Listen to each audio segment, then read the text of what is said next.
It's crunch time. I joined Tony in the pre-dawn hours at our designated rendezvous, a popular shopping mall in South Jakarta, for the 2.5-hour drive up to Bandung. They call it this road lingkar 2 ya.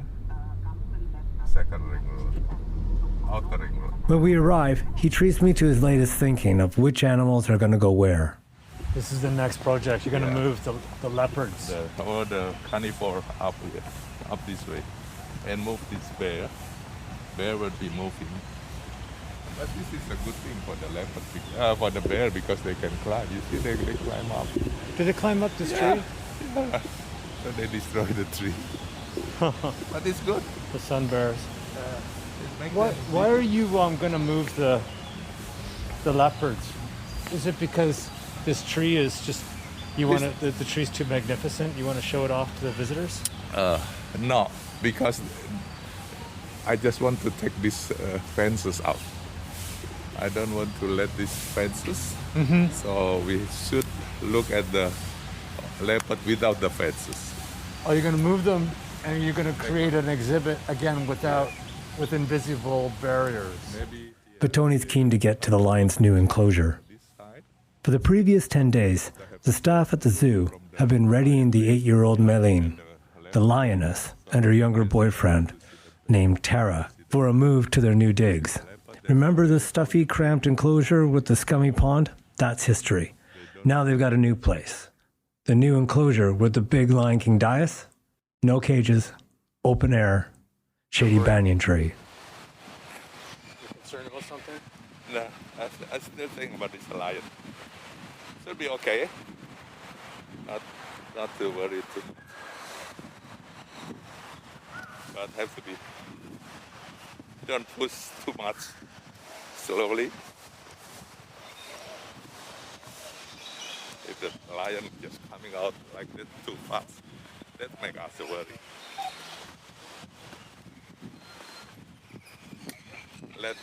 Let the tigers and lions experience the area. I wasn't really catching on, but I would find out later. First, a little background on lion temperament. It probably wouldn't come as a shock to you to learn that lions are very conservative. Life for lions, or really any of the animals in a zoo, really shouldn't change very much one day to the next. If the handlers notice a difference in mood or their scat, that is to say their poop, that gets logged, or at least it should. Melin and Tera, their new enclosure was maybe no more than 200 meters from their old cages. And sedating them to move them is risky. They could wake up suddenly and panic and get hurt or hurt a handler. Going drug-free takes lots of time. They first have to be introduced to their crates. Then they have to be coaxed into the crates and then moving them around in said crates, all in small increments. Give them food to bring them out. To encourage them out. There we go. We're at the new enclosures now. Melin and Tera are inside the night cages. Today is the first day they will be able to explore outside.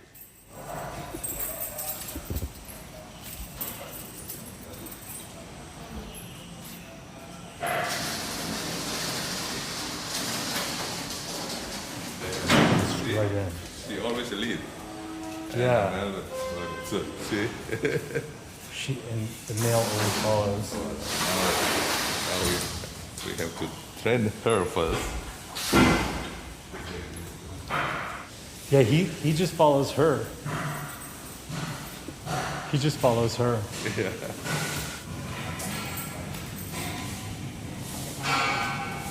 So we've let the lions into the night cages while we go out to put out some food. Bentar, ambil kayu dulu. Buat alasnya. Buat alas. Oh iya. Put some food in the enclosures to draw them out. Otherwise, they'll just stay hidden. We've only got an hour or so before the zoo opens at 10. Tony wants to expose the lions to the outside before visitors arrive. I don't know it yet, but there's been a hitch. Kasih tahu semua keeper. That's a very nice, very good experience untuk kamu orang belajar. Ya. Jadi supaya lain kali tidak mengulangi gitu. Ya. Mengulangi jadi kita susahnya di sini. Susah akhir-akhirnya. Tapi ini sebentar lewat sih. Tapi itu juga lesson learned. Very nice lesson. So you're gonna make a little Hansel and Gretel trail? Yeah. A trail of beef scraps? Yeah. And then Out go to the this lure them area. out into the open. I think they will climb up later on, maybe during the day. During the day? And that bit in Indonesian, Tony is saying, don't do that again. Lesson learned. But I didn't know that at the time. I didn't pick it up.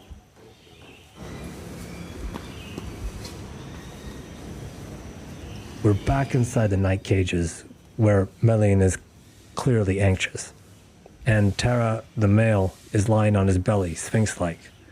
Melin is facing the wall.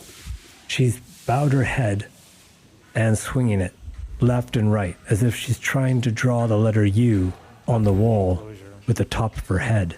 Every chance the lions get, they are on the other side of the cage. They're not up here, right? Yeah. She's back there. Really look at the way that she's looking. She's worried too much. Has she always been like this? No. When we move them in this new, because she was there the whole of her life, so In that other place, that's right. yeah. So it takes time. It's just a week, though. She was in that other enclosure her whole For life. since baby, I think they come in the baby, they put them there until now. So 7-8 years. Okay. Udah ya? Nggak ada orang yang mau dikeluarin sih, Mas. Udah nggak ada orang. Okay. That was the male. Whenever they want out, they let them out. See what happens. Satu orang saja, keeper standby, ya. Komunikasi. We head out to the viewing area under the banyan tree and wait to see what happens. There's still construction. Some work is going on behind us. Workers install a new septic tank for the African-themed cafe, selling Indonesian comfort food like fried rice to visitors. And we wait. Nothing. So can you explain to us what's happening right now? Yeah, we're waiting for the lion to going out to their new exhibit. The problem is this kind of problem can happen because yesterday they put a small, I think 4 meters to close the lion. They worry a lion jump out, so they have a high fences for 4 meters. They put the electric in front of that, and the lioness gets shocked. Okay, let me run through that again for you. Remember how I said there was a very gradual moving process? Well, there's also a very gradual acclimatization process once they've arrived. First, the lions were in the night cages. Then, they were in that sick bay area where there's open sky but is enclosed to limit their movement. There's also a single wire of electrified fence jutting out from the chain link fencing along the periphery. It's there to dissuade the lions from testing the boundaries of the enclosure. It's a page right out of the School of Hard Knocks, but the idea is the lion touches the electric fence once in a safe space, gets shocked, and never goes near it or the fence behind it again. Okay, this is a good place to take a moment to tell you about how Tony has come to know a few things about taking it easy with big cats. His family has owned circuses and animal parks since the late 1960s. When he was in his 20s, he ventured into a cage with a tiger. Not a circus tiger, that would be dangerous enough, but a wild one trapped by villagers in West Sumatra.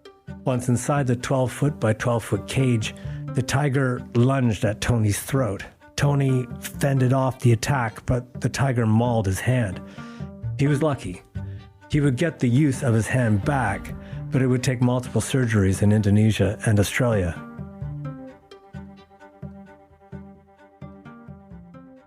Back to Melin and Tera. The night before we arrived, in the final step of the 10-day moving process, the lions were let out to inspect a tiny portion of the new enclosure, the big one with the Lion King dais.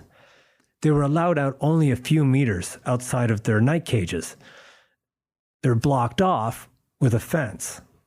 This time, the handlers included a live electrified wire. It would be the first time Melin has ever encountered an electrified wire. Right, am I right? She touched an electric fence yesterday and got spooked. Yeah. And so now she's not venturing into Slowly the enclosure. trend. And the male basically does whatever the female does. Yeah. So now we're trying to lure them out with some slowly. meat because of what happened yesterday. Yeah. That's the first things that they done it wrong. You know, so the lioness would see the antelope between the bamboo. Yes, I saw that. And then there's a wire. There's an electric wire. They don't put the electric there. So she thought that it's okay, you know. There's no wire, but she going out the same thing that she did. So the first time she encountered that wire, there was no electricity passing through it. And then later on, suddenly there's electricity. Yes. And that The shock. spooked her. And she's already nervous. Yes. Because she was in her old enclosure for For the whole life, for her whole life.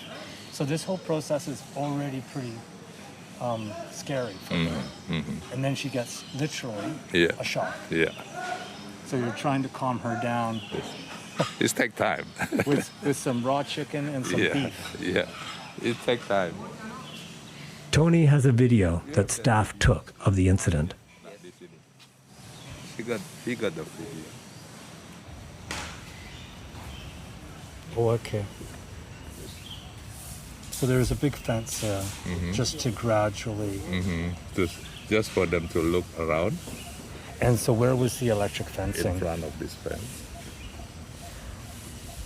Why did the electric fence need to be? Because it's very low. This fence is very low. Just isn't. So this was the first time she had. She just have a look. She interested to go out. But then she got shocked. Oh, wow. Yeah. Yeah, she. Oh. That's the reason. Otherwise, this morning would be smooth to go out. She's having a look. It's actually looking pretty promising. Yeah. She's inspecting, kind of interested, and accidentally touches that electric fence. How many volts are going through that? 6,000 volts.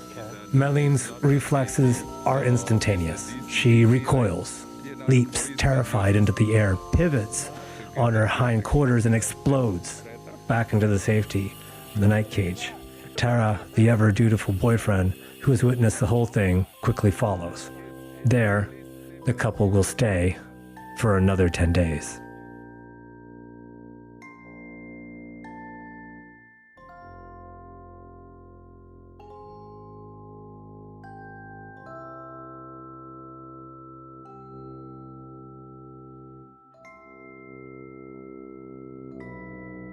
It's been 2 months and I'm joining Tony for the trip back to the zoo. I'm up at 4:30 to meet Tony at our regular rendezvous, the Chilandek Town Square shopping mall that is known to all of us here as Cheetos. At this hour, everything's closed. The opening hours of Starbucks indicate that in an ideal world, I should be able to waltz in and order my usual tall Americano with an extra shot. But this is the world of COVID, and hours of business are shorter now. My caffeine withdrawal will need to wait. Tony arrives. We set off. Merging onto the toll road, we begin the 2-hour drive up to Bandung.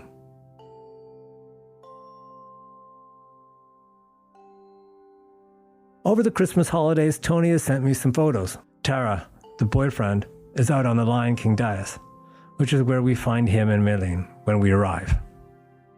I've spoken with Tony on the phone, in the car, walking around the zoo. Unbelievably, I've never actually sat down with him. We find an empty meeting room. We're right across from the Gibbons, and I finally ask him why things went the way they did with poor Melin. And remember, there was a problem with the electric fence. Yeah. So, as I remember it, you instructed the staff, the handler, to introduce her to the electric fence in the sick bay, in the little corral. You were showing me that, and I saw her then. She was rubbing up against it, actually, so it wasn't on. And you told them, no, you gotta introduce her to that so she gets shocked and never approaches it again. Why didn't the staff listen to you? I don't understand that. And you're the manager and you told them to do something and they didn't. Can you talk to me how, it's been a few months. As you think about that incident, if you think about it at all, how did that breakdown in communication happen? And is it something that happens often to you here? Yes, it is better to train a new keeper at all. So it's easier, we can train the new people to do the work. Then we train the people, they thought that they had the experience for many, many years with the animals, so they know what to do. Once you only tell them what to do, they thought, I had that experience before, I know what to do, then they will again try their way. So basically a matter of training old dogs new tricks. It's tough to do. Most of the old guard has since moved on, including Melin and Tera's handler. But yeah, we have to be patient to let them understand that once you put the electric, you never turn off this to make sure that they know this is the electric. This is the electric. Every wire got electric. Not because of today, we don't turn on the electric. The next day we turn it on again. So that we just playing with this to the lion, because lion doesn't know it's turning on or not unless you put the sign, make the light, something like that. Yeah, that's the difficult part of training the old staff, mostly. But we need a patient to start again and let them understand again. But until they really understand why we want them to do like that. I asked PETA, People for the Ethical Treatment of Animals. They're not a big fan of yours. And they felt that the zoo animals should be handed over to sanctuaries. And that, in fact, they said that they would help somehow. But you say that that's not a practical solution. In fact, it might even be worse because the lions, the tigers, the tapir can't be put into the wild, and the sanctuaries, they're not really a workable solution. Let's say the tigers. If we said we put the tigers in the sanctuary, are you bringing live animal for the food for the tigers? It's so cruel. The tiger will kill them. Do we have to cut to pieces and feed the tiger? It's the same thing like in the zoo. So what's the difference? If you have the sanctuary, in the sanctuary that the wildlife can hunt for their own food, look for their own food, but how big this sanctuary will be. But some of them is not suitable. You put in a sanctuary because they are coming from Kalimantan, let's say. You have to make it in Kalimantan, you have to make it in Sumatra, you have to make it in other islands because of the endemic species of the island. This kind of thing, And then once you got the sanctuary, where you got the funding? You have to raise fundraising, you have asked people to donate the funding for you. But if you have the zoo like this, you will not be rich with the zoo. I can show you our financial report. But at least it's cover your costs. I looked at some of the basic financial figures.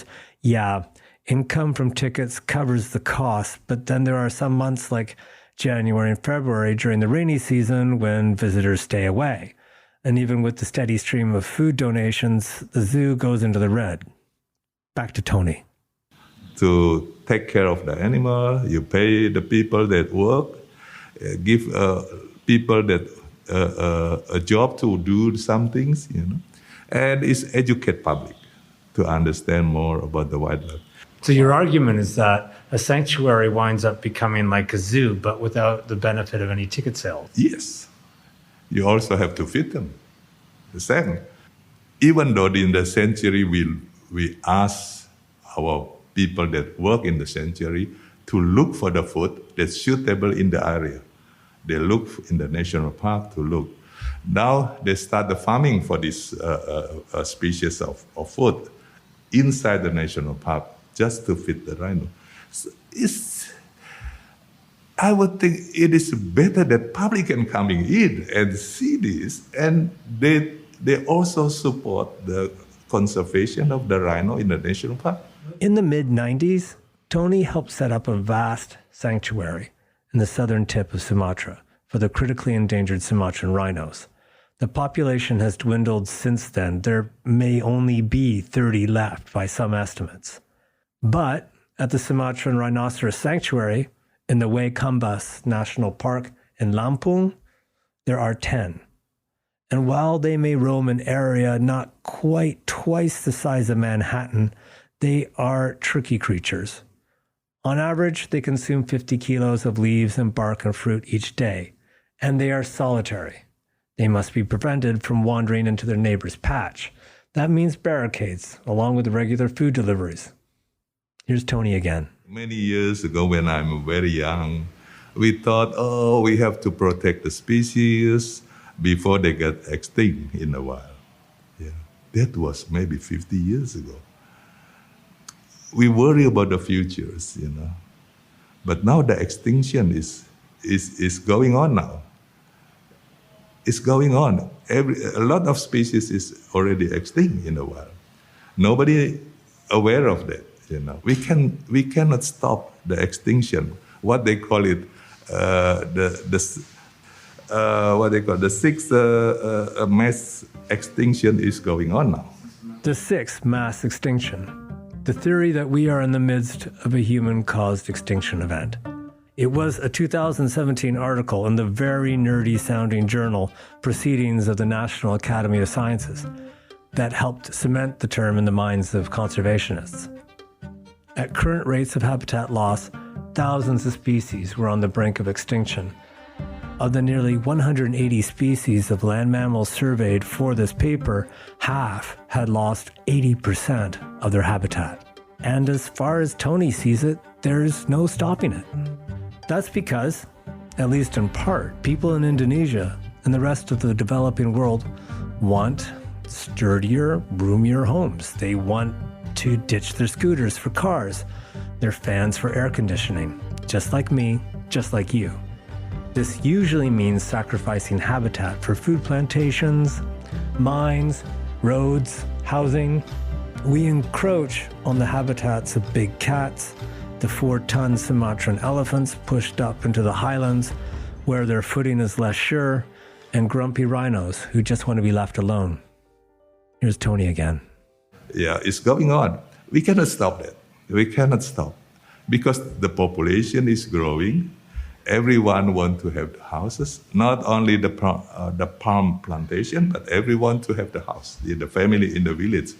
If you go to the village, you can see their family extended. So they need houses, they need a place for their farming. So they extended a hectare, 2 hectares in the national park to do the farming. Everyone like this. Once you cannot control the growing of these people, the people start pushing the animal in a small confined habitat. Then they will extinct. They will fight. people will kill them. They come out from the small. You can see the most of the lowland area, lowland forest is gone now in Sumatra. It's only the highland. Some elephant is so difficult to live in the highland, because their body weight. So this kind of thing, like rhino, the same thing. So we can only slowly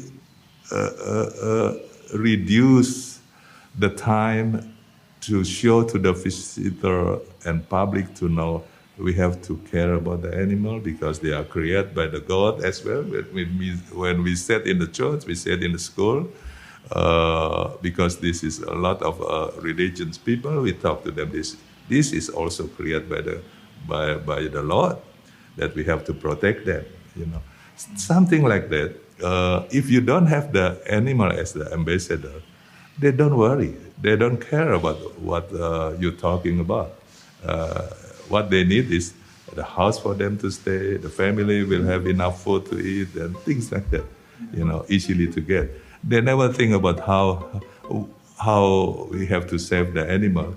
But if they understand, they feel the animal is so lovely, so nice. If you can see them in the wild like this, then they started protecting the animal. So, what started for me as a quirky turnaround story of a forlorn zoo is now a serious study on conservation.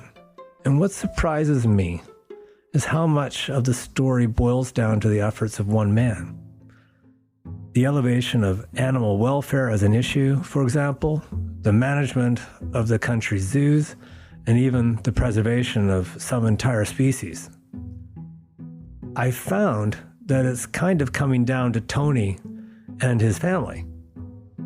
But Tony is a businessman who makes his life selling tickets to see animals in captivity. Is this a good idea?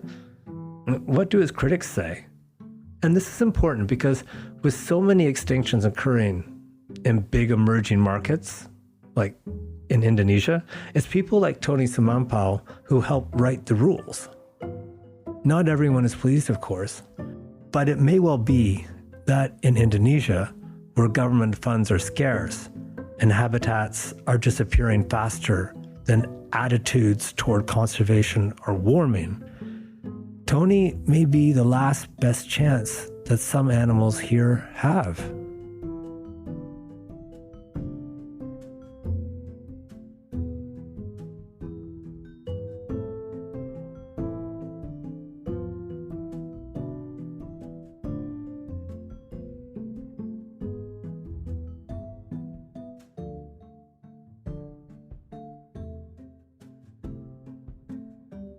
And that's On the Level. Thanks to Tony Sumampau in the Bandung Zoological Garden. Our producer is Stephen Handoko. He's also the editor too. Music by Blue Dot Sessions. As always, you can contact us on Instagram at onthelevel_media. And if you're listening to us through a podcast app, please hit subscribe and rate us. It helps. This podcast is a production of On the Level Media. I'm Jeff Hutton. Bye for now.